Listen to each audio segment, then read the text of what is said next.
Anaking jimat awaki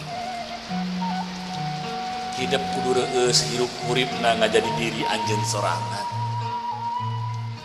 Raksa pariksa amara hidup nu ngabalukarkeun kaduhung teu magih tungtung. Jalanan hirup ku handap asor ka papada manusia.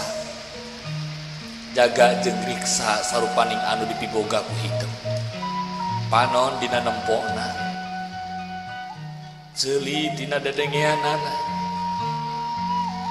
letah tina ucapanana, leungeun tina cacabakanana, suku tina lalampahanana. Jaga riksa lengkah paripolah tinu hal anu mata keraheut kana manah batur. Ngarah hidup hirup loba dulur akur jeung salembur.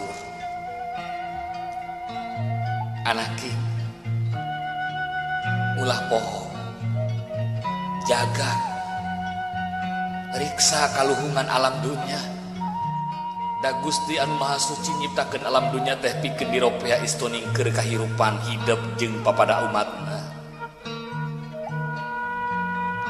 Anaking jimat awaki ngajalanan hirup hurip di alam dunya teh teu gampang. Hidup moal salawasna ngajalanan datarna hirup, bakal nincak kana tanjakan jeung pudunan. Omat hidup ulah kutur, salawasna eling kanu Maha Agung, nyembah kanu Maha Kawasa, turutkeun papagon ageman, jalankeun pituduh karuhun urang. Anaking jimat awaki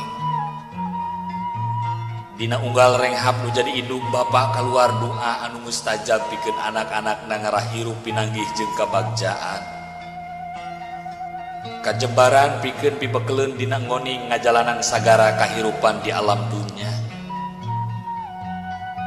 Omat anaking hidup kudu silih asah, silih asih, silih asuh, silih kalingakeun nyadiri, silih simbeuhnya kadeudeung, deheuskeun duduluran, raketkeun babarayaan, ulah rek pakia-kia, ulah rek pasalia paham, hamo nepi ka papaseaan.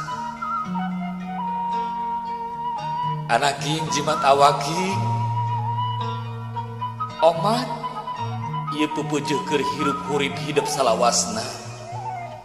Bral anak jalanan hirup hurip hidup sugan jeung sugan hidup bisa ngajadikeun diri hidup jadi manusia anu